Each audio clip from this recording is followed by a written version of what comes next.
Para sa akin kasi, kapag farmer ka, bayani ka. Dahil sa'yo, nakakakain ng mga tao, natitikman nila yung mga prutas na naha-harvest mo. Talagang malaking bagay ang pagiging farmer.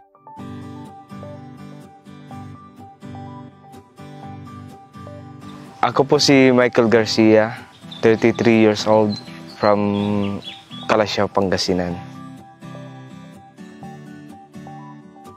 Minsan sa panonood namin ng TV, sa balita, inaabangan ko lang yung weather update.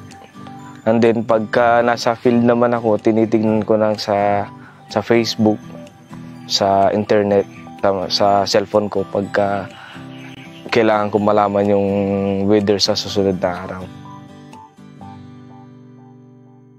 Kapag alam mo na yung weather, kapag alam mo na hindi anong ulan o uulan, doon makakatipid ka kasi alam mo yung mga kailangan lang i-spray, kailangan mga chemicals lang o kaya fungicides na kailangan mo lang i-apply, hindi ka susobra, tapos hindi ka rin mabibitin kasi alam mo na yung magiging panahon kung marami yung ulan, alam mo na yung kailangan mong i-apply. Malaking tulong sa amin kasi hindi ka na mahihirapan kapag nalaman mo na yung magiging panahon sa susunod na araw.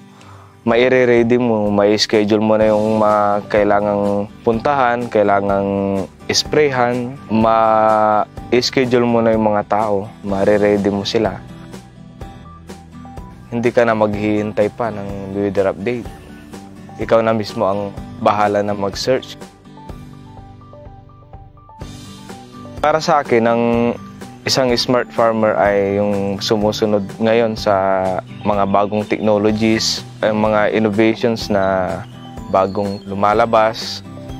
Hindi na yung traditional na farmer na umaasa na lang na kung ano yung makikita. Ngayon, yung smart farmer, yung madali nang mag-catch up kung ano yung mga bagong technology na ginagamit ngayon. Tulad ng gadgets o kaya mga sa internet. Maipapayo ko lang sa kasama ko sa mga katulad kong farmer. Sa panahon kasi ngayon, iba na ang panahon, parang climate change na. Kailangan na rin nating mag-obserba o magtuklas ng mga bagong technology na makakatulong sa atin para hindi na rin tayo mahihirapan at mapaghahandaan mo na yung mga calamities na darating o kaya mga weather disturbance na darating sa ibang araw. Farming got smarter with Yara Farm Weather. I-download na natin to.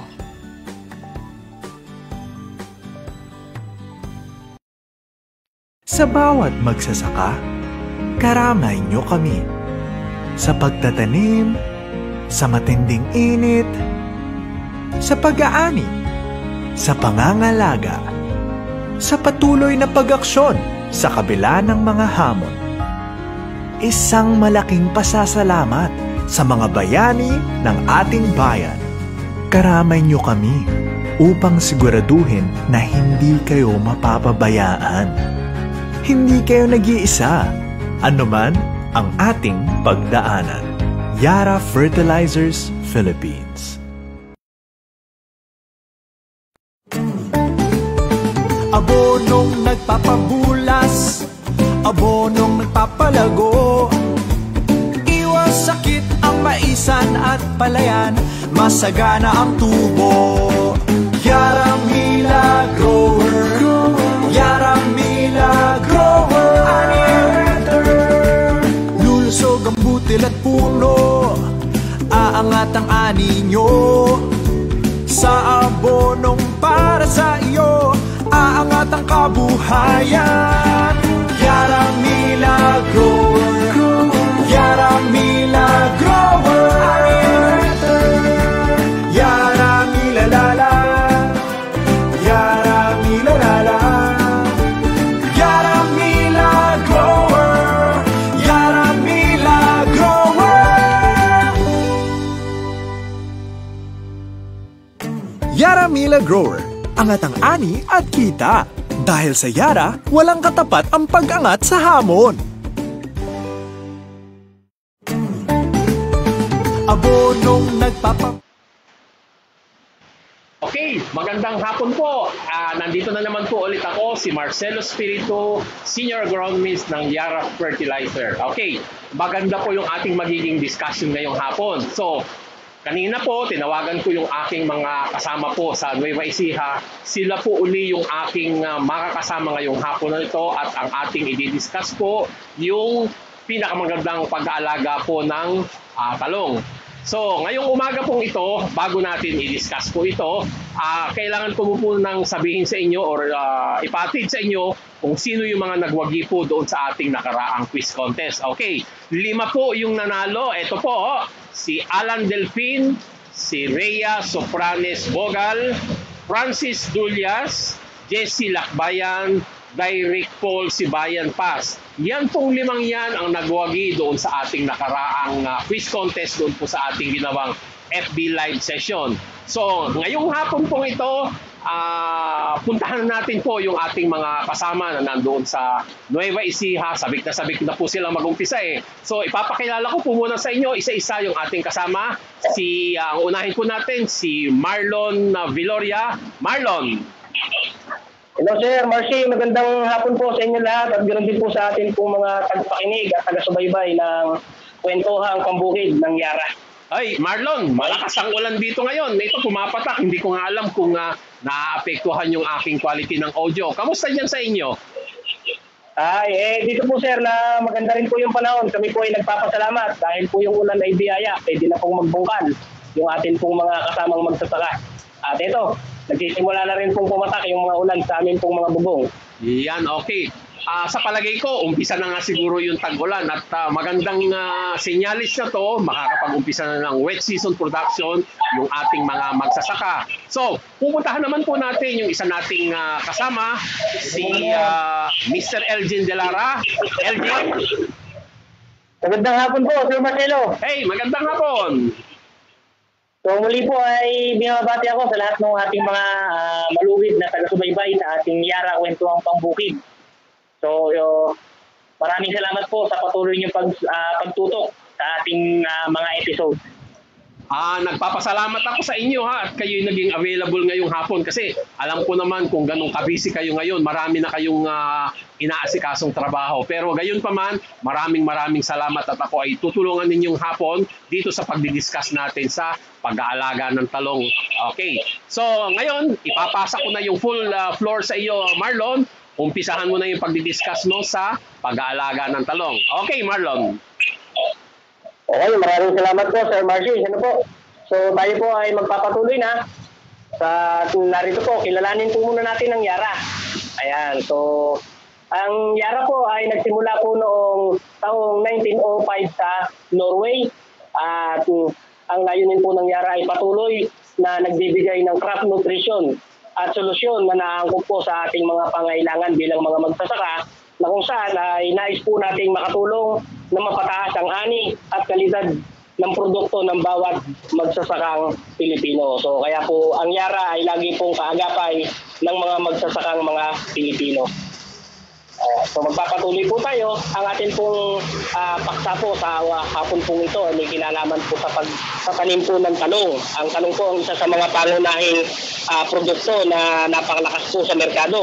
Una dahil paborito ito ng mga bata, lalong-lalo na po pagka ito po ay niluto sa itlog. Ayan, so marami pong mga mahilig kumain yan, tortang talong. Pero kung pag-aaralan po natin, ang pag-aalaga po ng talong ay hindi po basta-basta dahil ito po ay medyo sensitibo, lalong-lalo na po sa paglilipat tanim. Kaya nga hanggat maaari po sana yung po ating mga farmer kapag po tayo ay nagpunla ay galing po ito sa mga seedling tray. Sabagay, marami na pong farmer ngayon ang nagtatanim ng galing sa seedling tray. Bakit? Kasi po hanggat maaari po sana, kaya ito po galing sa seedling tray para po hindi nai-stress yung halaman mula po doon sa pagbunot natin mula sa seedling tray, paglipat po natin doon sa may lupang atin pong pagtatamnan para hindi nagagalaw yung kanilang ugat. At yung pag-aalaga naman po ng ating pong mga talong, Marlon, kinakailangan po. Marlon, abalahin na muna kita ng sandali ha. Meron akong Yes, sir. kailangang ipahiwatig pa dito sa ating fans, sa ating mga tagapakinig. Gusto ko muna po sa inyong ipahiwatig yung ating dapat na pag-iingat laban doon sa COVID-19 virus natin. Kasi alam naman ninyo na andito pa rin tayo, marami pa rin yung lugar yung nandito sa tinatawag nating GCQ. So, bilang panimula po, kailangan po ugaliin nating maghugas ng kamay. Ano man ang ating ginagawa, pagkatapos ng ginagawa natin, hugas tayo ng kamay. Sabon at saka po maglalagay ng alcohol. And then, huwag po natin hahawakan yung muka, bibig at mata kasi dito po papasok yung virus na tinatawag natin at yan yung pinakamabilis na paraan para pumunta sa katawan natin. Kung tayo ay uubo, kailangan po uubo babahin, kailangan po tukpan natin ng tissue ang ating bibig. Okay, panatiliin po natin ang ating kalinisan sa pamamagitan ng paliligo, malimit na paliligo araw-araw. Kung sakali naman po na halimbawa sabihin natin na meron tayong kakausapin o meron tayong pupuntahan, kailangan po i-observe po natin yung distansya na 1 metro doon sa ating kinakausap. At sakali man po may sakit na doon sa ating bahay or meron tayong mapupuntahan na may sakit, kailangan po umiwas o lumayo tayo sa mga taong may sakit. Okay, so sa papaalala po nito, naway maging isa-isip po natin para naman po tayo ay mag-ingat laban sa corona virus. Okay, Marlon, ibabalik ko na ulit sa iyo sa floor yung discussion. Okay, maraming salamat po, Sir Marcy. Ano po? So, itutuloy po natin yung ating pong presentation. So, kinakailangan po, yung po ating pong mga lang halaman na yan, na lipat tanim, ay mabigyan natin ng sapat na tubig. So, hindi po niyan gusto nung basang-basa. Ang gusto lang po niyan ay mahalumigmig. So, yung pong sustansya naman na ibibigay po natin sa kanya ay dahan-dahan lang. Parang bata lang din po yan.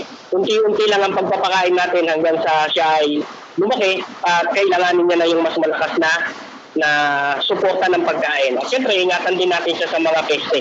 Ano po? So, yan po yung mga pag-aalaga ng talong. So, sa planting requirements naman po natin, so kinakailangan po yung atin pong tatamnan, kinakailangan na i-gayat natin na mabuti. Bakit? Kasi hanggat maaari po sana, buwagag yung atin pong tatamnan at hindi burug-burug o sabi nga nila, kubi-kubi yung pagkakagaya para po yung ugat po niya ay mas makapag-expand at mas maging makapal dahil yan po yung sumisip-sip ng tubig at ng sustansyang available po sa lupa. Nire-recomendahan din po namin yung atin po mga magsasaka na nagpaplanong magtanim ng talong. So, kung yung atin po mga tatamnan na lupa ay palagi na po natin natatamnan, so ginagarantihan po namin sa inyo, yung po lupa po na yan ay nauubos din yung kanyang sustansya. Kaya hanggat maaari po sana, lagyan po natin ito ng mga organic matter para po makatulong po ito sa pagbabalik ng lakas at tignan ng ating mga lupa. Ano po? Yun naman po pag-prepare natin ng ating po mga tatamnan. So, alam naman po natin yan, hanggat maaari sana, patag yan. At saka po, igayak din natin, isipin din natin, paano kaya kung umulan, mabababad yung aking tatamnan. So, napakahalaga po na dapat, meron po tayong magandang drainage para po yung pong tubig hindi mababad dun sa ating mga tanim. Mainam sa halaman yung pong madalas na natutubigan, pero dapat natutuyan din. Ano po, lagi niyong tatandaan, lahat po ng sobra ay hindi maganda. Kung yung pong mga farmer naman po natin at kakayanin din po natin, so pwede na yung gumamit ng mga mulching. So kung papansinin po ninyo sa picture, may plastic mulch po yung kanilang gayak na tatamnan. Bakit? Kasi po, ito pong plastic mulch po na to, nakakapag-conserve po ito ng moisture. O ibig sabihin, hindi mabilis matuyo yung kanyang lupa. Pangalawa, nakokontrol po nito yung paglago po ng damo. So makakatipid po tayo sa mga labor po natin. Ano po? So sa paglilipat naman po natin ng ating pong unlang tanim, kung papansinin po ninyo, nakalagay po rito, yung pong pagbabasal. Ano po? So nire-recomendahan po namin yung mga farmer po natin na hanggat maaari po sana magbasal po tayo. May mga farmer po tayo na minsan hindi sila nasanay na kapag ka po nagtanim, naglalagay sila ng abono dun po sa may inilipat nilang punla at maaga na lang silang naglalagay, mga 3 hanggang 5 araw. So dun po sila naglalagay. Pero hanggat maaari po sana, sikapin po natin na subukang maglagay ng basal na fertilizer. So ito pong Yaramila Unique 16 5 grams lang po kada puno. So ibig sabihin po halos isang tapon lamang o kalahating kutsara yung pong ilalagay po natin para po mas maging maganda yung pagbunas po ng ating pong mga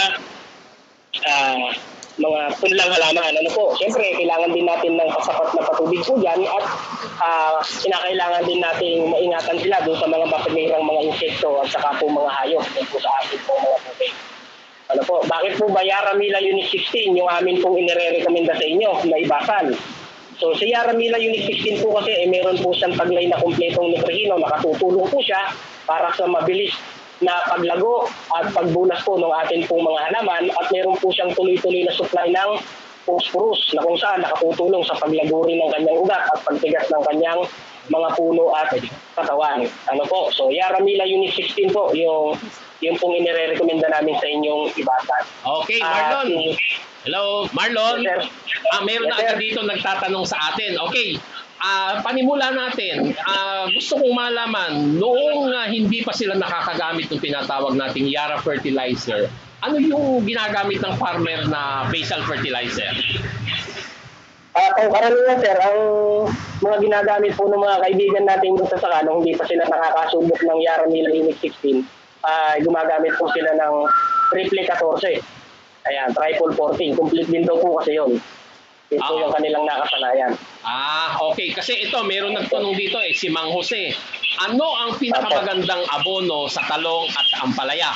Salamat po sa inyong sagot. Napakaaga. Ang agap niya magtanong. Ganito na lang ang gagawin natin kasi sa mga susunod na slides na darating, makikita natin ano ba talaga yung mga abono na kailangan natin ibigay sa ating halaman. So, habang tayo nag-uusap, mapapakita na natin kay Mr. Kay Mang Jose kung ano ang mga abono na dapat natin ilagay, kung kailan ilalagay, ganun kadami ilalagay. Okay, babalik ko na ulit sa iyo, Marlon. Tuloy mo na yung discussion.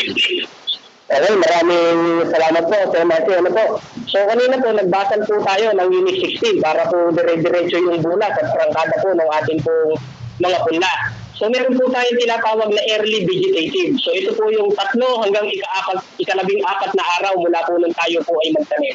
Sa mga panahon po na to, batang-bata pa yung ating mga punla pero nangangailangan po siya ng sustansya. Ano po, bakit? Kasi kinakailangan makita natin yung kanyang dahon, yung kanyang katawan, at saka yung kanyang ugat ay maging malusog, makapal at dire-diretso po yung kanyang pagbunas. So kaya po natin siya binigyan ng Unit 16 kasi po meron po siyang taglay na kumpletong nutrihino. Yun po yung nitrogen, phosphorus at potassium. Ngayon naman, para po sa kanyang makunat na pangangatawan at saka po makapal na ugat, para po kapag humahangin, hindi po siya basta-basta huwahapay o kaya nababakli yung puno para hindi siya maluto, kinakailangan po natin dyan ng calcium at boron. Na kung saan, ito naman pong calcium at boron po na ito ay makukuha naman po natin sa isang abono po natin. At ito po yung ipaliliwanag sa atin ngayon ng ating pong kasama na si Sir Elgin Delara para po maituro niya sa atin kung paano ba i-apply yung abono na ito. Ano po? Okay, so maraming salamat Sir Marlon. So nabanggit natin kanina na ang pangunahing pangangailangan ng ating talong ay ang NPK. Na kung saan ito yung taglay ng ating Yaramila Unit 16. Pero nabanggit din Sir Marlon kanina na kailangan din pala ng calcium at boron ng ating newly transplanted na talong para sa kanyang para mas matibay o mas makunat yung kanyang puno. Ngayon po, nirekomenda po namin yung ating Yara Liba Nitrabor. Yung ating Yara Liba Nitrabor po, siya po yung nagtataglay ng nitrogen, calcium at boron na siya pong pangalawang pangunahin na pangangailangan pangangailangan ng ating mga punla sa kanilang paglaki. So ngayon po, paano naman po yung pag-apply ng ating calcium nitrate o ng ating Yara Liba Nitrabor sa ating mga talong? So kung kanina po ay nakapagbasal tayo ng complete o Yaramila Unit 16, sa Yara Liba Nitrabor po, nire-recommend po natin yung drenching o yung pagbiblig. O kinakailangan lamang natin ng 150 grams ng ating Yara Liba Nitrabor para lusawin o ihalo sa 16 liters ng tubig na siya nating ididilig sa ating mga pananim. So, paano po yung pagdidilig? So, ngayon po, nagre-recommenda po kami ng 150 grams o 1 ligor ng ating Yara Liba Nitrabor, lulusawin sa 16 liters na tubig, at magdidilig po tayo ng 150 ml o 1 ligo din, isang lata ng sardinas kada isang puno. So, yun po. Okay. Mas nire-recommenda. Yes, Sir Marcelo. Elgin, ganito. Kasi pag-iikot ko doon sa mga taniman ng talong, sinasabi ng mga farmer, okay, ang kanilang inilalagay, hindi sila nagdidilig. 16-20 daw. Yun yung popular na ginagawa ng mga farmers. Ano yung naging reaction ng mga farmers noong pinasubok ninyo sa kanila yung tinatawag nating drenching ng Nitrabor? Kasi unang-una sinasabi nila, sir, mahal yung inyong Nitrabor. Totoo nga bang mahal ito pagka ginamit ko na drenching sa bagong talong? Ayan, so tama po yung mga nabanggit niyo, Sir Marcelo, dahil base din sa aming pag-ikot, marami din talaga yung farmer na sinasabi mas mahal yung ating produkto kaysa dun sa kanilang mga nakasanayan. So kung pagbabasihan po natin sa presyo per bag, talaga pong medyo mas mataas po yung presyo ng ating Yara Liba Nitrabor kumpara dun sa nakasanayan nila, which is yung 1620. So ngayon po, unahin po muna natin yung mga kanilang obserbasyon. So base po doon sa mga ikot din namin, sa mga magsasaka natin na talagang matagal lang tatalong, isa po sa mga napansin talaga nila is yung mabilis na pag-arangkada at yung mabilis sa pagkapal ng ugat. Ayan. Nabanggit po natin kanina na yung Yara Liba Nitrabor ay may taglay po siyang nitrate nitrogen, calcium at boron. Yun po yung gusto naming i-emphasize o yun yung gusto nating ipakain ng mas maaga doon sa ating mga seedlings na talong para po mas mabilis yung pagbulas ng kanyang mga ugat. Malaki po kasi na itutulong ng sangkap na boron sa pagpapalawak o sa pagkalat ng ugat ng mga ating mga punlang talong. So yun po. At pagdating naman po sa pag-apply, kinakailangan lamang po natin ng maliit na bahagi o kakaunting gramo para po madiligan o ma-applyan yung ating mga pananim. Halimbawa po, Sir Marcelo, ang isang bag po ng Yara Liba Nitrabor na naglalaman ng 50 kilos o 50 kilos, kaya na po nitong magdilig ng 35,300 na puno kung ito po ay lulusawin natin at i-apply. So, patingin niyo po base naman po sa mga nakausap namin at mga dati nang magtatalong na gumagamit po ng tradisyonal na 1620, nag-a-apply po sila ng 10 grams to 15 grams ng Unique 16 kada puno. So, broadcast po yung ginagawa nila, ibig sabihin, direct application po. So, dun po sa ganung senaryo, yung isang bag po ng 1620 ay kaya lamang mag-apply ng 5,000 puno. Ayan, so makikita na po natin yung pagkakaiba. Sa isang bag po ng 1620 na worth na 50 kilos, kaya po niya mag-apply ng 5,000 puno. Samantala po sa ating Yara Liba Nitrabor, kung ito po ay ating ididilig at gagamitin po natin o yung drenching na tinatawag, kaya po nitong dumilig ng 35,300 na puno. Oh, ang laki pala ng diferensya, Elgin. Kaya nga pala talagang hindi kayo mahihirapang pagpapakonvince ng farmer. Kasi tingnan mo yung isang bag niya, 5,000. Pero yung isang bag ng Yara Liba Nitrabor, 35,000. Talaga nga palang malaki yung diferensya. Kamusta naman yung naging performance nung ating diniligan kumpara doon sa regular na nilalagyan natin ng 1620? Hello. Ayan, Sir Marcy. Ako naman po yung sasagot. Ano po? Yes, sir. Yung pong partner po natin na nagdilig po ng Yara Liba Nitrabor, although sabi po niya, medyo matrabaho lang. Sabi ba? Matrabaho lang dahil magdidilig sila. Pero ang napansin po nila, yung po kanilang dinilig po ng Yara Liba Nitrabor ay mas mabilis po kumapal yung kanyang ugat at saka po yung terminong ginamit po niya parang hinihilipan daw po. Ang bilis po niyang lumaki. Ang sabi ko po kasi sa kanya, kaya po namin inire-recommenda sa inyo na diligin, hindi po para kayo ay pahirapan, kundi para po kayo ay makatipid. Pangalawa po, para makita ninyo na mas mabilis talaga siyang tumalab dahil yung pong idinilig po natin na abono na Yara Liba Nitrabor, direkta na po kaagad siya na aabot sa kanyang ugat at pagka po yung po idinilig natin na yun ay sinupsip po ng kanyang ugat, kakain na po siya. Ganun po kabilis po yung pong talab po ng atin pong Yara Liba Nitrabor. Kaya po nung mapansin po nila, ang bilis nga daw po lumaki. Saka pangalawa, makunat yung katawan. Experience ko po nung nakaraang araw, yung isang partner po natin na nagdilig, sabi po niya, ipinakulupot nga daw po niya yung kanyang ampalaya, hindi nababakli, makunat. Okay. So, yun po ako yung kainaman po kasi may calcium po yung atin pong idinilig po na. Okay. Marlon, meron na uling isang katanungan dito. Si Mr. Adorado Chumacera. Sabi niya, Sir, pwede bang Nitrabor ay i-broadcast ko na lang? Hindi i-drench siya. Sabi niya, pwede bang Nitrabor i-broadcast ko na lang? Okay. So kung halimbawa sir na tinatamad po yung farmer na magdilig at ilalaglag po niya, pwede rin naman po.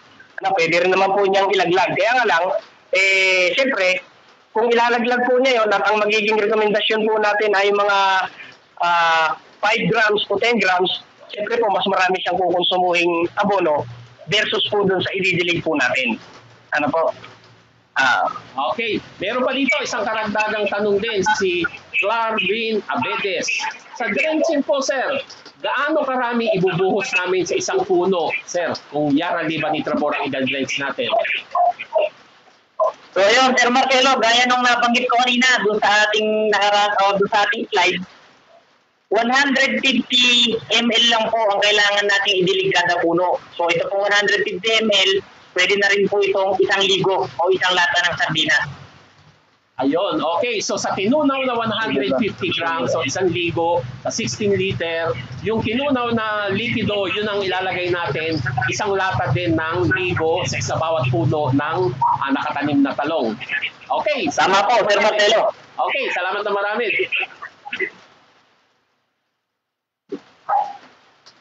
Okay po, so magpapatuloy po tayo. Ano po? So, nabanggit ko po kanina na malaki yung nagagawa ng calcium at boron dun sa pagbulas o pagsibol ng ating punlang talong. Ngayon po, meron din po, bukod po sa boron na kinakain niya sa ugat na kasama ng Nitrabor, meron din po tayong Yara Beta Bortrac.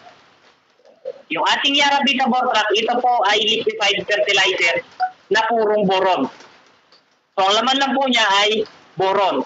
So ito naman po ay pinapadaan natin dun sa mga dahon o sprayable po siya. Nagre-recommenda po tayo ng 50 to 100 ml per knapsack sprayer o per 16 liters ng tubig na pwede po natin idilig 7 to 10 days po ang interval. Yan po. Ito po, yung ating Yara Beta Bortrac, ito naman po yung magsisilbing boron na pagkain ng ating mga halaman na pagkadaan natin sa kanilang mga dahon. Sprayable po siya. Kagandahan po nito, yung cell wall ng ating mga halaman ay mas nagiging intact o hindi siya basta-basta pinapasok o kayang pasukin ng fungus. So yun po, isa po yun sa mga benepisyo ng paggamit ng boron. So, pagdating naman po dun sa vegetative stage, ayan, matapos po tayo makapag-apply ng Yara Liba Nitrabor at ng Yara Beta Bortrac, papasok na po tayo dun sa vegetative stage o ito na Sir Marcelo yung tinatawag natin na dagdadalaga na o yung nagsusupang na yung ating mga talong. So ito po ay nag-range between 15 days to 45 days after transplant. So ano po ba yung pangangailangan ng ating mga halaman sa ganitong edad? So sa ganitong edad po, kailangan pa rin natin po yung patuloy na supply o patuloy na pagkain niya ng NPK o yung nitrogen, phosphorus, potassium. At siyempre po, para po sa magandang pangangatawan po at hindi basta-basta nababali yung mga tangkay o yung mga sanga ng ating mga talong, kailangan niya pa rin po yung ating calcium at boron. Isa din sa dahilan kung bakit namin inirekomenda yung patuloy na paggamit ng Nitrabor na may calcium at boron para po mas tumaas yung tolerance ng ating halaman o mas maging matibay siya. Hindi siya basta-basta tatamaan ng mga sakit, mga fungus na pwedeng dala ng insekto at pwedeng makuha sa lupa. So yun po. So ano-ano po yung mga i-recommenda natin. So dito po sa ganitong stage, i-recommenda na po natin yung Yara Mila Unique 16 at Yara Libani Trabor. Magkahalo po sila. So yun po. Sa ganitong stage po kasi, lalabas na po yung mga problema o minsan marami nang nai-encounter na mga problema yung ating mga farmer. Sir Marlon, ano po ba yung kalimitang na-encounter natin sa ganitong stage na mga na-encounter ng mga farmer natin? Bali sa experience sir natin, doon sa mga ibang mga customer sir natin, sa ganyang stage sir, diyan natin nakikita yung hindi sabay-sabay na paglaki ng ating pong mga halaman. Mapapansin nila, may mga malalaki, may mga naiiwanan, at saka yung iba, pagka nagsisimula na siyang mamulaklak, yung mga bulaklak niya na-abort. So ganun yung mga napapansin natin kasi sa edad na yan, diyan na magsisimulang mamulaklak eh. Di ba? So may mga bulaklak dyan na hindi natutuloy, nagtataka sila, lakas naman nung ginagamit nilang abono. Tapos, bakit gano'n? Ang daming bulaklak, wala namang napipitas. So, yan yung mga pangkaraniwang naririnig ko, sir, sa mga ibang customer, sir, natin na napupunta. Yun. So, din po yung kadalasang nagiging problema natin. So, salamat, Sir Marlon. So, kaya po, inirekomenda namin yung Yara Mila Unique 16 plus Yara Libani Trabor sa ganitong stage. So, 15 grams po per hill. 15 grams, so 15 gramo. Halos nasa ano lang po ito, isa't kalahati kutsara kada puno ang ilalagay natin. So, ang interval po natin, ito hanggang 10 araw. So, yun po. Elgin? So, kinakailangan din po. Yes, Sir Marcelo. Abalahin lang kita sandali ha.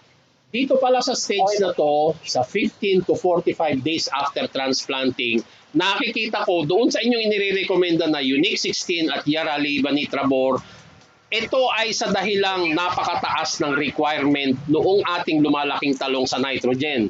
So, hindi sapat na doon mo lang siya kukuhanin sa Unique 16. Alam natin, maganda yung nagiging epekto ng Unique 16. Pero sa pagdadagdag ng Yara Libani Trabor at sa tambalan ng calcium at boron, nagiging mas maganda yung supply ng nitrogen. Kaya mas maganda yung magiging paglaki ng iyong talong kapag pinagsama mo yung dalawa, yung Yara Libani Trabor at Unique 16 sa edad na 15 hanggang 40 dias. Tama ba? Tamang-tama po, Sir Marcelo. Yun din po pala yung gusto natin i-emphasize. Yung combination po ng calcium, boron, at nitrogen, ito po yung, kumbaga, Sir Marcelo, ito tinatawag nating perfect tandem. Silang tatlo yung pinaka-perfect tandem para sa mabilis na pagkain ng nitrogen ng ating mga halaman. Sa ganitong edad din po kasi, Sir Marcelo, mapapansin na natin dyan yung iba na naninilaw ang dahon o mabilis na tumatanda yung dahon. Tama. Gawa ng nakikita yun. kakulangan po yun ng nitrogen. Kaya po, yung sinasabi ko kanina, yung tatlong elemento po na yun, yung nitrogen, calcium at boron, na laman ng ating Yara Libani Trabor, yun po yung perfect tandem para po mas mabilis o mas pakinabangan ng ating mga halaman yung nitrogen, phosphorus at potassium na ibinibigay ng Yara Mila Unique 16. So yun po. Okay. So, Salamat ng marami, Kwan. Salamat ng marami, Elgin. Ngayon, pagkatapos na ng stage na to, tutungo na tayo dun sa pagbubulaklak. Ano naman yung maire-recommenda ninyo? Kasi pagkatapos niya ng late vegetative stage, sabi nga ninyo kanina, naghahanda na siya doon sa pagbubulaklak, pagbunga. Ano naman yung pwede natin i-recommenda sa kanila pagka-flowering to harvesting na? ayan, Sir Marcelo. So, magsisimula na tayong mamulaklak. Ano po? So, magsisimula ng mamulaklak hanggang mamunga yung ating mga tanim. So, Sir Marlon, ano-ano na po ba yung mga kalimitan naman na nagiging problema sa ganitong stage? Dito po, medyo critical na yung pag-aalaga natin dito dahil ito na yung panahon na pagsisimulang mamunga. Ibig sabihin, malapit na tayong umani. So, Sir Marlon, pwede mo ba kaming bigyan ng mga instances o ano-ano ba yung mga dapat nating ilagay sa ganitong stage? Okay, maraming salamat, Sir Elgin. Ano po? Dito po sa stage, sir, na to, ito yung critical kasi nangangamoy po na yan eh. Nangangamoy anihan na po yan. Ano po? Ibig sabihin, marami tayong farmer pagka nasa ganyang edad na nakikita nila parang malapit na silang parang malapit nang bumalik sa kanila yung kanilang paghihirap. Sa edad po na yan, dyan po natin nakikita pangkaraniwan, ano po, yung flowering to harvesting stage na yan, dyan natin pangkaraniwang nararanasan ng mga farmer. Minsan, nagkakaroon po tayo dyan ng mga sakit sa mga bunga, nabibitak-bitak yung kanyang bunga, o kaya naman po yung nabubulok yung pit ng atin pong mga halaman, o at saka yung yung bunga po ng ating pong mga talong at minsan naman nalalaglag yung kanyang mga bulaklak. So nagtataka yung farmer, nagbibigay naman siya ng sapat na pagkain para sa kanyang halaman pero bakit nararanasan pa rin niya yun? Sa edad po kasi ng halaman po natin na to, dapat makita natin na malusog talaga yung kanyang mga dahon, makakapal. At yung kulay ng kanyang dahon talagang sabi nga natin hindi naman kailangan berdeng-berde pero makikita mo talaga na hindi siya malnourished at yung kanyang mga pamulaklakan talagang hitik na hitik sana at yung mga halaman po natin dapat hindi natin nakikita na nalalaglag yung kanyang bulaklak kasi kahit sinong farmer pag nakita na yung kanyang pong talungan yung bulaklak nasa lupa siyempre po paano kang mangingiti ng maganda bunga na sana yon. Pero sabi nga po natin kanina, kinakailangan lang nating maibigay yung sapat na sustansya para sa kanya. Parang kinakailangan po nating maibigay sa kanya yung nitrogen, phosphorus, potassium na pangangailangan po niya, isa sa kanyang mga pangunahing pangangailangan, at saka yung mga micronutrients na nakatutulong para po sa mas magandang pamumunga at quality na ani na ibibigay sa atin ng ating mga halaman.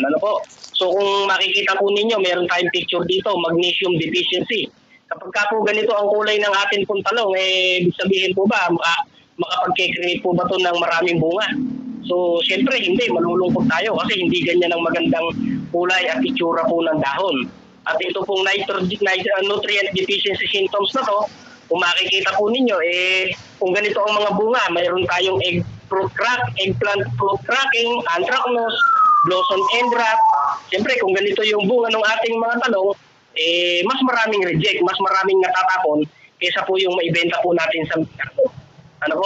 So kaya po inire-recommenda po natin sa ganitong panahon na kinakailangan balanse yung nutrition na maibigay po natin para mas maging maganda yung development ng bulaklak hanggang sa paglaki ng kanyang mga bunga. Sabi nga ni Sir Eldin kanina, kinakailangan wag natin pabayaan yung suporta ng calcium at boron doon sa ating pong bunga dahil ito po yung nagpapaunat sa cell wall ng ating mga ibubunga ng ating mga talong na kung saan nagiging protection din niya para hindi siya basta-basta pasukin ng mga sakit. Siyempre, kung magkakasakit po yan, so diyan na tayo gagastos kasi napakaraming mga iba't ibang fungicide ang magiging i-apply po natin. So dito po sa fertilization natin po, so inire-recommenda po namin sa inyo na gamitin po natin yung Yaramila grower o kaya naman po yung Yaramila winner po natin. So yung Yaramila, ito po yung atin pong mga complete fertilizer na kung saan haluan pa rin po natin siya ng Yaraliba Nitrabor. Hindi po pwedeng mawala yung Yaraliba Nitrabor kasi sa kanya po manggagaling yung ating pong calcium at boron. Okay. So ito po, yung pong katangian po ng Yaramila po natin. So kung papansinin po ninyo, yung pong Yaramila po natin, ang sabi po rito, meron po siyang kumpletong nutrihino na kung saan nandoon po sa isang butil po niya yung pangangailangang pagkain ng inyo pong halaman. Nandyan po yung atin pong NPK, yung kanyang primary nutrients, saka po yung kanyang mga secondary nutrients. Yan po yung mga microelements na tinatawag po natin. At napakadali po niyang malusaw na kung saan yan po ay isa sa mga dahilan kung bakit napakabilis din po niyang pakinabangan ng atin pong mga halaman. So mabilis po siyang pakinabangan. So dito po sa benepisyo po ng atin pong Yaraliba Nitrabor, sabi po ni Sir Eldin kanina, nakatutulong ito sa pagiging makunat po ng cell wall ng ating halaman. Kung papansinin po ninyo, ayan, kung halimbawa pong nag-uulan na, yung panahon po na natatakutan po natin, nagbibitak-bitak daw yung balat. So nakatutulong po yung calcium at boron sa pagiging makunat ng balat ng ating pong halaman. Kaya hindi siya basta-basta napapasok po ng fungus. Samantalang kung ang gagamitin po natin ay yung ating pa rin pong nakasanayan at hindi tayo gagamit ng abono po na meron pong mga micronutrients na kagaya po na to. So tama, napapalaki po natin yung ating mga bunga. Kaya nga lang po, mabilis po siyang tinatamaan ng sakit. At ito po yung dahilan kung bakit mas marami po yung reject na pumapasok po dun sa ating mga harvest. So sayang, kaya nga po tayo nagtatanim para po magkaroon tayo ng magandang ani. So dito po sa dulo po ng presentation po natin, andito po yung Yara Crop Recommendation. Ito po ay recap lamang kung kayo po ay napupunta sa ating pong mga dealer, sa mga suki po nating agri-supply, may mga makukuha po kayong mga brochure na kagaya po na to na nasa atin pong presentation. So ulitin ko po sa inyo, kapag ka po tayo ay nagtanim, so nire-recomendahan po namin kayo na magbasal. Ano po? So 5 grams lamang po kada isang puno. So pagka po tayo nagbutas, lagyan po natin ng 5 grams, so isang tapon, tabunan po natin ng bahagya, at saka po natin itanim. Yun po ating punla. Bakit ba pinatatabunan sa inyo? Para po hindi masyadong dumikit yung ugat ng ating punla dun sa pataba, para po hindi naman siya masunog. Yun naman po ay sapat para pagkunan po niya ng NPK na magpapabulas po sa atin pong mga inilipat tanim na talong. At sa loob po ng 3 hanggang 14 na araw, so dito po sa rekomendasyon po natin, inire-recommend po namin kayo na magdilig. So bakit ba kayo kinakailangan magdilig? Para po mas makatipid po tayo. Pangalawa, para mas maging mabilis yung talab po ng atin pong abono dahil direkta na po siya kaagad sa atin pong mga ugat. Okay, Marlon. 150 grams. Marlon? Ay, ganito Marlon, napansin ko doon sa iyong mga binabanggit, mayroong tinatawag na Yaramila. Ano ba yung Yaramila? Okay, so yung Yaramila po, kung babalikan po natin yung presentation po natin, ang ibig sabihin po ng Yaramila, ito po yung mga complete fertilizer po ng Yara. Minsan may mga farmer po tayong nakakausap, nalilito po sila. Sabi po ng farmer, pabili nga ng Yaramila. So kailangan po, alam po natin yung bibilin po natin. Yung Yaramila po ay, yan po yung complete fertilizer po ng Yara. At yung pong Yaramila Unique 16, yan po yung atin pong inire-recommenda para po pampabulas po ng inyong mga halaman. Ano po? At yung pong Yaramila Winner at yung Yaramila Grower, ito naman po yung para sa panahon ng pamumulaklak hanggang sa pamumunga ng atin pong mga tanim na halaman. So wag po kayong malilito. Ano po? Okay. Marlon, basta ibig sabihin mo, pag sinabi nating Yaramila Winner o Yaramila, ito ay nagtataglay ng nitrogen, potassium, phosphorus at saka potassium. Palaging meron yung tatlong yon. At bukod dito, mayroong mga Yaramila na halimbawa, Yaramila Grower, Yaramila Winner. Bukod doon sa NPK, meron itong taglay na mga secondary at saka microelements. Okay, salamat Marlon. Yes, sir. Okay. So, tutuloy ko po. Ano po?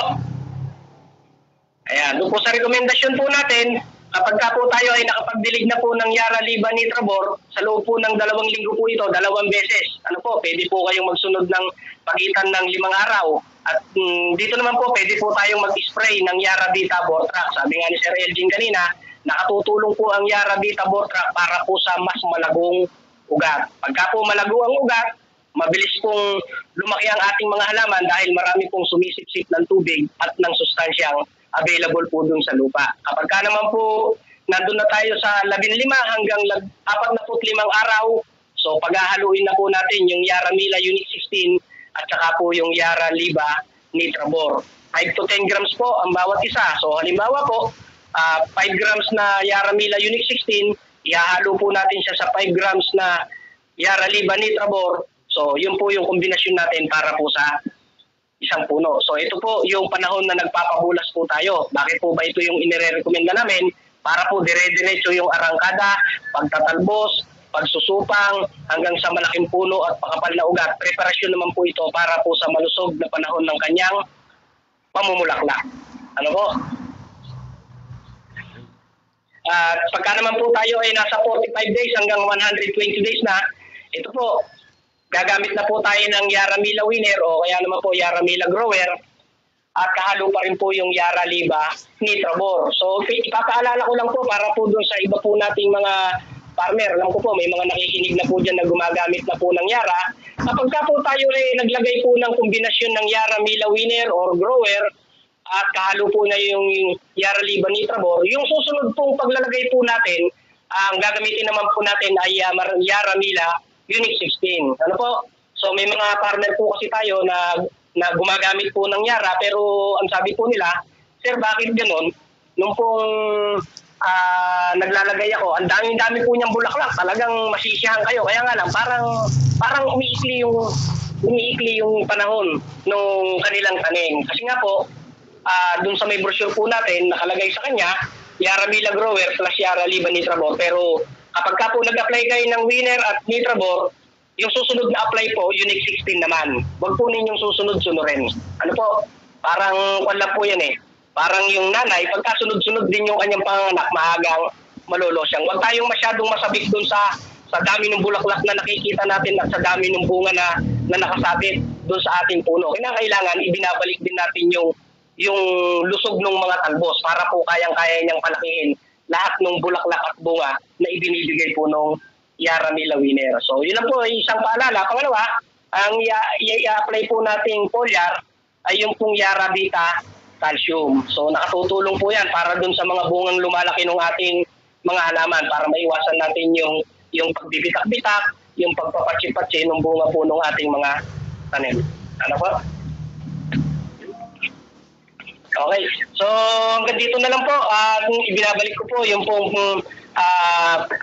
presentasyon kay Sir Marcy. Maraming salamat po. Okay. Maraming salamat sa iyo, Marlon. Ngayon, pwede na nating talakayin yung ating mga susunod na aktibidades. Siguro, muna tayo. Ano tawag dito? Magpa-quiz muna ulit tayo. Okay? So, kanina narinig ko, meron kayong pinag-uusapan ni LG na tanong Gagawin nating tanong para sagutin ng ating mga tagapakinig ngayon at sino makakapagbigay ng tamang sagot, sila yung magwawagi. Pwede mo bang ibahagi sa amin kung ano yung naisip ninyong tanong para dito sa ating quiz? So, ayan, Sir Marcelo, salamat ulit. So, para po sa ating Yara Kwentuhang Pangbukid quiz, sa araw na ito, ang amin pong napiling itanong ay ito. Para po sa ating mga malugid na taga-subaybay. Gaano karaming Yara Liba Nitrabor ang kailangang timplahin sa 16 liters ng tubig para sa early vegetative stage o 3 to 14 days after transplant? So, ayan po. Uulitin ko po. Yun. Gaano karaming Yara Liba Nitrabor ang kailangang timplahin sa 16 liters ng tubig para sa early vegetative stage o 3 to 14 days after transplant? Ayun. Okay. Naintindihan na. So, tinatanong ng aking mga kasama, ano yung timpla mong gagawin kung halimbawa ang Yara Liba Nitrabor ay iyong ide-drench? Ganong kadaming Yara Liba Nitrabor ang iyong kailangang ilagay sa 16 liter ng tubig. Maraming salamat, Elgin. Ngayon, Elgin. Maraming salamat din, Sir Marcelo. Meron ditong isang katanungan. Sir, paano gamitin ang Caltrax sa talong? Kailan ko ba siya dapat ilalagay? Anong edad? Okay. Hello, sir. Yes, sir. Okay. So, yung Yara Vita Caltrax po, sir, natin, pwede po natin siyang i-apply kapag ka po meron ng 45 to 120 days po. Basta po nagsimula na pong mamulaklak yung ating pong talong, hanggang nagpapalaki po siya ng bunga, pwede na po natin siyang i-apply.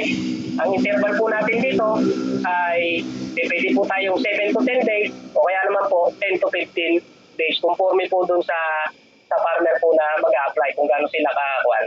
Pwede po namin din i-recommenda sa inyo yung Yara Vita Bortrac po na ipina-spray po namin sa inyo nung bata po yung inyong mga lipat tanim na talong. Kapag ka po nagsisimula ng mamulaklak yung atin pong talungan, pwede po tayong magpa-spray din po ng Yara Vita Bortrac. Bakit? Si Yara Vita Bortrac po ay nakatutulong po para po mas maging makapit yung bulaklak po ng ating mga tanim. So pwede po silang maghalinhinan ng Yara Vita Calcium. Makapit na bulaklak, pag tumuloy yung bulaklak habang lumalaki, inaalagaan naman po siya ng Yara Vita Caltrax. Pwede po silang halinhinan kahit kada 7 o 5 araw po, pwede po silang salisik. Salamat po. Okay, maraming salamat. May mga katanungan dito kagaya nitong kay Anthony Murada.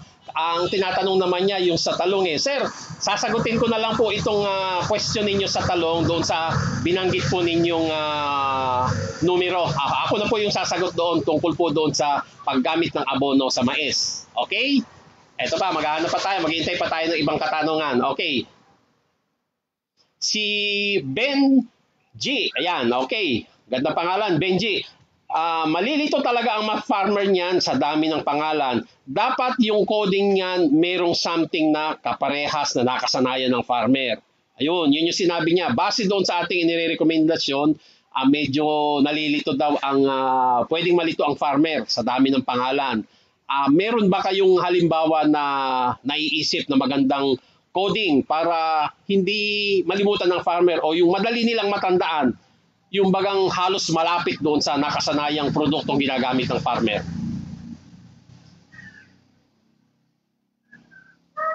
So, ayan, Sir Marcelo. So, dun sa tanong ng ating isang taga-subaybay, ano po, dito po kasi sa amin, sa parting Nueva Ecija, dito po, hindi basta-basta Yaramila ang binibili ng mga farmer. So, ini-encourage po namin na tandaan po natin yung brand talaga. Halimbawa po, sa Yara Liva Nitrabor, ang mga farmer natin dito ang binibili o ang sinasabi nila sa kanilang mga suking tindahan, pabili nga po ng Nitrabor. Rekta na po nilang sinasabi yung mga brand name. Pabili nga po ng Unique 16, pabili nga po ng Winner, nang sa ganun po ay hindi nalilito yung mga tindahan sa pagbibigay sa kanila. Halimbawa po kasi, pag sinabi po natin, pabili nga po ng Yaramila, so hindi lang po 3, kundi 4 pa yung Yaramila. Meron po tayong iba't ibang klase ng Yaramila para sa iba't ibang klase ng pananim. So mas ini-encourage po namin na doon sa mga ating mga magsasaka, kung meron po tayong mga naitatabing brochure o kaya po natin makakuha ng brochure doon sa ating mga suking tindahan, mas maganda po na tuwing bibili tayo ay dala-dala natin yung ating mga brochure. Or tatandaan po natin yung mismong pangalan ng produkto. So halimbawa nga po, kung Nitrabor, Unique 16 or Winner. Sa ganitong paraan po kasi hindi mapagbabali-baliktad o hindi tayo malilito kung ano yung dapat i-apply sa ating mga talungan. Okay. Maraming salamat, Elgin. Ngayon, ipapasa ko muna uli kay Marlon. Marlon, kasi merong katanungan si Mr. Lan Sapanta. Hanggang ilang months ang buhay ng talong? Paano ang fertilizer application pagtanda na ang puno? Kung matanda na ang puno, ano na yung gagawin? Kasi nabanggit mo kanina ito, so pakiulit na lang yung rekomendasyon kapag tumatanda na yung puno ng talong. Okay. So maraming salamat, Sir Marcy. Ano po? So kapag po yung talong po natin ay naalagaan po talaga natin, yan tumatagal po yan ng 6 hanggang 8 buwan. Ano po? So matagal-tagal po natin siyang pakikinabangan. Minsan pa nga po, nagbe-birthday pa yan eh. Di ba? Pagka minsan tinatabas pa ng farmer yan, tapos pagka nag-supply, aalagaan na naman po nila. Ano po? Pero kung talagang yung pong talong po natin, aalagaan po natin, yung 6 hanggang 8 buwan po, sulit na po yan. Ano po? Okay, hindi kasi kaya ko rin sinabi sa inyo, ang nakalagay doon sa recommendation natin, doon sa panghuli yung 45 to 120 days, ang ating nire-recommenda doon ay grower or winner plus Nitrabor. Pero may nabanggit ka kanina pagkatapos ng isang cycle na yon, meron kang inire-recommenda para hindi ba masyadong pwersado yung iyong pan. Kumbaga sinasabi mo kanina, kapag yun yung ginamit mo, magiging mas maganda o mas mahaba yung buhay ng nakatanim mong talong. Yes, sir. Bali, yung kung nire-recommend ko kanina doon sa mga farmer po natin, na kapag po nag-a-apply tayo ng Yaramila Winner, so yung susunod pong apply doon sana, Unique 16 naman. So wag niyo pong pupuro-puruhin na puro Yaramila Winner. Kasi nga po, yung Yaramila Winner po natin, medyo mataas po ang kanyang potassium, although maganda po yung abono po natin, marami siyang mga microelements, talagang hihiritin niya yung ating halaman na mag-produce siya ng maraming bagong bulaklak at medyo talagang pinalalaki po niya yung bunga. Kaya nga lang, kapag po palaging ganon, mabilis pong minsan umuurong na yung talbos ng atin pong mga halaman. Kaya po nire-recommenda ko kapag nag-apply tayo ng Yaramila Winner na may kahalong Nitrabor, yung susunod na application po nun, Yaramila Unique 16 naman para po lumusog po uli yung kanyang mga talbos para po mapalaki niya yung mga bulaklak na inilabas nun tsaka tuloy-tuloy din yung paglaki ng bunga. Ano po, pangkaraniwan po kasi kapag puro talaga potassium yung ibinibigay po natin, masisiyahan ka sa lumalabas na bulaklak pero ang napipitas mo naman, hindi naman ganon karami. Kasi po, kulang din naman yung pagkain na nagpapalaki doon sa atin po halaman. Ano po, pagka medyo matanda na yung halaman po natin, so ayan po, pwede na kayong mag-apply dito. Pagka po matanda na, ang tanong kasi ni Sir, pag nasa ganong stage na, parang palipas na. Pagka po naglulugon na yung ating po mga talong na yan, pwede po natin silang isprayan ng Yaravita Crop Boost. So yung Yaravita Crop Boost po natin, napakataas po ng kanyang phosphorus at meron po siyang kasamang mga micronutrients. Ano po, meron po siyang phosphorus, potassium, magnesium tsaka zinc para po magsupang ng panibago o bumata po uli yung atin pong talong. Ano po?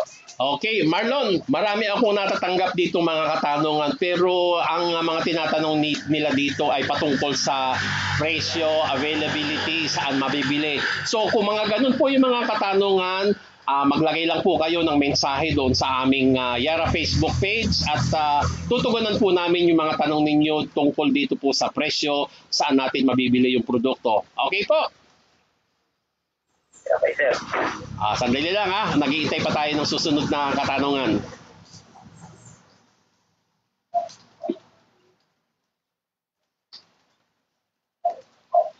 Okay. Ayan, meron na ulit.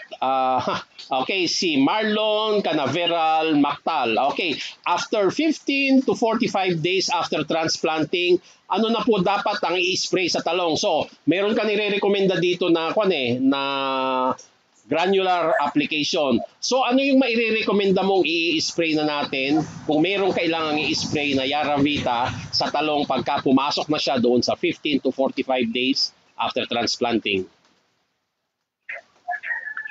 Hello, sir. Pagka po 15 to 45 days na po.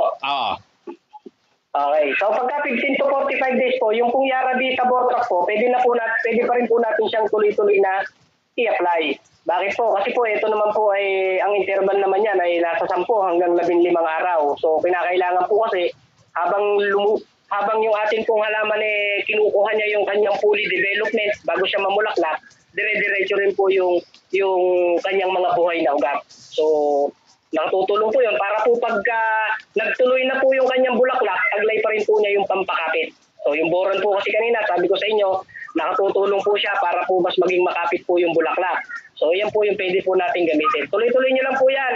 Kada 10 araw, i-apply po ninyo siya. Kapag ka po tumuloy na po yung bulaklak at naging bunga na siya, saka lang po tayo mag-a-apply ng Caltrac o Yara Vita Caltrac para po doon sa lumalaking bunga po ng ating mga talong. Okay, salamat Marlon. Kasi po yung ilalagay ninyo or i-spray ninyong Caltrac at Bortrac, yan po yung malaking tulong para ano ba tawag dito, bigyang supplement yung inyong mabubuong bulaklak. Kasi kapag po kulang kayo sa sustansyang yan, ang mangyayari po, madalang ang bulaklak. Kung mayroong bulaklak, malaki yung tsansa na manlalaglag. So, para matulungan po na mas marami kayong bulaklak na hindi man lalaglag, bulaklak na didiretso po na maging bunga, yan po, maganda po na magpa-spray kayo ng Yara Vita Bortrac, Yara Vita Caltrac. Ito po, meron pong katanungan si Mr. Nestor Menggita. Ang pag-spray po ba ng foliar fertilizer ay kailangan pa kung Yara fertilizer na ang gagamitin? Sinabi po ninyo na ay kumpleto na sila. Okay, kasi doon sa tama yung sinasabi natin, tama yung claim dito nitong isang nagtatanong. Kasi sabi natin, kumpleto at balancing nutrition. Dahil kumpleto at balancing nutrition, kailangan pa ba nating magpa-spray nung tinatawag nating Yara Vita? Hello, sir. Opo. Tama po, sabi po natin kanina, yung pong abono po natin ay kumpleto. Ano po, kumpleto na siya na ina-absorb po ng ating mga ugat. Pero inire-recommenda pa rin po natin na mag-spray po tayo ng Yara Vita para po salubungin naman po yung pong pangailangan po ng ating halaman sa dahon. Kasi po, mas mabilis po ang nagiging epekto po pagka pinadaan po natin sa dahon. Ala po yung pinagkaiba, ito po ay halimbawa, yung isang bata, masustansya naman po yung pinapakain ng ating mga magulang, di ba? Masarap naman yung laging ipinakakain sa kanya ng ating mga magulang. Pero bakit pa naiinom pa rin natin siya ng vitamins? Kasi naniniwala tayo na kapag masustansya yung ipinakakain po natin at nagbabitamins pa po yung ating pong mga anak, mas magiging malusog sila at maresistensya sa sakit. So, ganun din po sa atin pong halaman. Tama, nagbibigay tayo ng pagkain sa kanya sa pamamagitan ng pag-aabono sa lupa, pero minsan kasi yung farmer hindi pa rin siya nasisiyahan sa nakikita niya. Kaya po meron po tayong mga pagkain ng halaman na minsan pinadadaan po natin sa dahon. At yun naman po talagang epektibo at napatunayan na po yan ng atin pong mga magsasaka. Kaya patuloy po nilang tinatangkilik yung mga Yara Vita po natin na yan. Okay, dadagdagan ko. Marlon, meron akong idadagdag doon sa iyong sinagot ha. Kasi po, may sustansya kagaya po ng calcium. Kapag po yan ay sa lupa ninyo inilagay, mabagal po yang umakyat sa ating pananim. Okay, lalong-lalo na po yung paggalaw niyan mula dun sa dahon papunta dun sa bunga. So para po natin masuplayan yung mataas na pangangailangan ng calcium dun sa bunga, kinakailangan po nating magpa-spray. Okay, ang maganda nga po pag-spray dyan, hindi nyo basta sa dahon i-spray yan eh. Yung bulaklak, yung maliit na bunga na iniintay nating lumaki, mas maganda po, paliguan din po natin ang i-spray yon. Nang sa ganon, yung calcium na mahirap pong pumunta dun sa bunga, garantisado po na makukuha yan ng bunga. Malaking tulong po yan para maprotektahan yung ating lumalaking talong at hindi po ito manlalaglag at saka po maiiwasan na or nagkakaroon ito ng tinatawag na kakayanan na lumaban doon sa mga tinatawag nating mga fungal diseases. Okay, magandang suporta po yan dahil nga po gusto nating tulungan yung mga pagdaloy ng sustansya doon sa ating nakatanim na talong. Okay po? Hello, Sir Marcelo. Yes, sir. Sir, may gusto lang po idagdag dun sa paggamit ng Yara Vita Bortrac at paggamit natin ng Yara Vita Caltrac. Sige po, Ito sir. po kasi ay nakatutulong din dun sa tinatawag nating marami po yung mga farmer natin nakakaranas ito, yung deformation sa bunga. Yung baloktot. Oo. Opo, Okay. yung mga baloktot, opo. Kaya din po natin inirekomenda yung continuous na paglalagay nito para po naiiwasan din natin yung mga ganong senaryo. Kasi kapag tutuloy nga po natin yung bulaklak, magiging bunga siya, pero kung siya naman ay nade-deform, Class B yan. Class B yan. Oo. nagiging magandang kalidad. Oo, Class So, B. isa din po yun sa nagagawa ng ating Yara Vita, Caltrac at Bortrac. Oo. Salamat, Elgin. Magandang kwan yung suportang sagot yon. Okay? Medyo bumabagal yung takbo nung pagdating ng mga mensahe. Okay. Ito, meron naman sa ang tanong na naman uli ni Miss Josephine Suarez tungkol doon sa kung saan makakabili ng produkto sa Pandi Bulacan. So sige, ikwan na lang natin yung tanong na yon. Hintayin na lang natin doon sa ating sasagutin na lang natin doon sa FB page. Ito, merong tanong si Mr. Estacio. Yung Tropicoat po ba pwede pang ibasal, sir? Okay, Tropicoat ito ha. Okay, sige, ako muna yung sasagot dito kasi tandaan po ninyo ang Tropicoat, ang karga po niyan ay calcium nitrate. So calcium at saka po nitrogen. Ang bagong transplant po natin na talong, ang kailangan po niya na NPK. Pwede po nating ilagay yan. Kaya lang po, hindi kayo makakaasa na magandang performance ng seedling nyo. Hindi po magiging mabilis yung arangkada niya kasi ang ibinibigay lang po ninyo ay nitrogen. Okay, beberde yung dahon. Okay, sapat ba yung magiging dami ng dahon? Yung phosphorus niya, wala kang phosphorus. Ang mayayari po niyan, wala kang kakayanan na kumapal at humaba yung ugat. Siyempre, alam naman natin, ang halaman natin kumakain sa ugat. Kung manipis, maikli ang ugat mo, hindi mo po makikita yung magandang talab ng abono kung ganun po yung mangyayari. Kaya kung ako po yung tatanungin ninyo, ang gagawin ko po, i-reserva ko yung tinatawag nating calcium nitrate doon sa unang paglalagay po ng abono, yung tinatawag ng drenching. Pero kung basal, dapat po kailangan na andoon yung nitrogen, phosphorus, at saka po potassium. Okay po, sir? Okay, ito, mayroong nagtatanong dito. Marlon Elgin, si Jasmine Githem. Okay, sir, can I ask, is it okay to combine organic fertilizer with Yara product? Pwedeng kahit sino sa inyong sumagot dito. Hello, sir. Naintindihan mo? Pakiulit nga po. Sir, can I ask, is it okay to combine organic fertilizer with Yara product? Organic fertilizer with Yara product. Okay lang din, sir, okay lang din po na ihalo po natin. Aha. Po.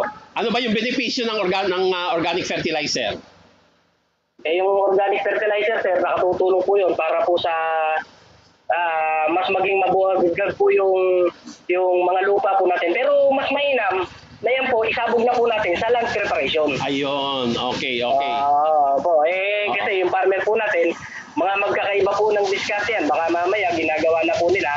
Pero yan po, inirekomenda po natin na sa paggagayak pa lang po, hanggat maaari, doon na po natin siya ilagay. Okay. Okay. Para po maagang pakinabangan ng ating pong halaman kasi nagiging buhaghag po yung ating pong lupa para po pag naglipat po tayo ng punla, mas mabilis pong lumago yung ugat. Hindi, iba po kasi yung bulas pagka matikip yung pinagtamnan natin parang hindi makalaki. Okay. Ganito pa rin, Marlon, dadagdagan ko yung sinabi mo, ha? Tama, yung paglalagay ng organic fertilizer, dapat nandun yan sa bago ka magtanim. Kumbaga, yung nandun sa may parte ng basal. Kasi ang organic fertilizer, ang trabaho po niyan, siya yung hahawak doon sa abono na inilagay mo. Kumbaga, kung mababa yung organic matter mo doon sa lupa mo, pag naglagay ka ng abono, madaling mawala yun, madadala ng tubig yun. Pero kung maganda yung supply mo ng organic fertilizer, hahawakan niyan yung mga nilagay mong inorganic fertilizer, ibibigay niyan doon sa panahon na kakailanganin yung pananim. Bukod dito, ito yung tumutulong para maging buhaghag yung lupa mo. Siyempre, pag buhaghag ang lupa mo, makakaasa ka na yan ay makakapag-ugat ng maganda. Okay, maganda yung sirkulasyon ng hangin, magandang dumalo yung tubig, hindi magiging tawag dito na waterlog yung condition yun. At isa pa, ang organic fertilizer, nagbibigay din yan ng sustansyang nitrogen, phosphorus, at potassium. Okay, meron pa tayong isang katanungan dito, si Marlon Mactal.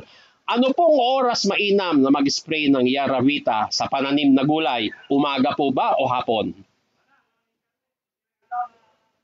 So, yun sir, regarding sa katanungan na yun sir, wala naman pong problema kung sa umaga o sa hapon nila i-apply yung ating mga foliar fertilizer. Kasi ang kagandahan po dito, mineral-based po siya. So, hindi po siya nagkukos ng phytotoxicity o hindi siya nagkukos ng pagkasunog. Okay. So, nire-recommenda lang po natin na sa medyo mas malalamig na panahon dahil bukas po yung pores ng halaman o mas madaling ina-absorb ng halaman natin yung mga micronutrients na ito pagka sa malamig natin siya i-apply. Kaya po, isa either umaga or sa hapon po, pwede po nilang i-apply. Okay, dadagdagan ko Elgin din yung sa kasagutan mo. Ho. Huwag po kayong matakot sa paggamit ng Yaravita kasi yung Yaravita po natin, yung mga pang-spray ng Yara fertilizer, ang basic ingredient po niyan, pharmaceutical grade. Okay, ang ibig sabihin po niyan, yung active ingredient na ginagamit po diyan ay hango sa gamot na ibinibigay din po sa tao. Kaya hindi po kayo matatakot na yan ay gamitin. Okay po, sa puntong ito, wala na akong nakikitang mga dumadating na katanungan. Kung meron pa man po, pagkatapos nitong ating presentation, ang gagawin na lang po namin, makikita naman po namin yan sa Yara FB page. Doon na po namin sasagutin yung hindi namin masasagot po ngayong oras na to. So sa hapon pong ito, ibabalik ko ulit sa inyo, Elgin, Marlon. Pwede na kayong magpaalam sa ating mga tagapakinig. Marlon? So yun sir, maraming salamat po. So muli po ay nagpapasalamat kami sa lahat ng mga patuloy na sumusubaybay sa ating Yara Kwentuhang Pambukid at nawa po ay maging instrumento yung mga ganitong session para na sa ganun ay mas mapalaganap pa natin, mas mapalago yung ating mga pagbubulay. Yun lang po at maraming salamat. Okay, Marlon? Okay. Maraming salamat po. So muli po kami po ay nagpapaalam sa inyo. Sana po ay nakapulot tayo ng mga mabuting mensahe sa hapon po ito na magamit sana natin sa atin pong pagtatanim. Kung kayo po ay may mga katanungan at hindi po namin nasagot, mag-iwan na po kayo ng mensahe para po ito po ay masagot po namin kahit po natapos na po ang FB live session po natin na ito. So muli po ay maraming salamat po sa inyong lahat. Okay, ay teka Marlon, pwede mong paulit-ulit yung tanong natin doon sa quiz bago ako magpaalam kasi para ipaalala uli natin doon sa ating tagapakinig na pwede silang sumali dito sa ating quiz contest na to. Okay, sige po. Ito po yung atin pong katanungan kanina. Gaano karaming Yara Liba Nitrabor ang kailangang timplahin sa 16 liters na tubig para sa early vegetative stage o 3 hanggang 14 na araw matapos tayong maglipat tanim? Okay, maraming salamat Marlon. So sa puntong pong ito, kami po ay nagpapasalamat ulit doon sa mga tagapakinig natin ngayong hapon. Ako po si Marcelo Espiritu, Senior Agronomist ng Yara Fertilizer. Maraming salamat po at magandang hapon.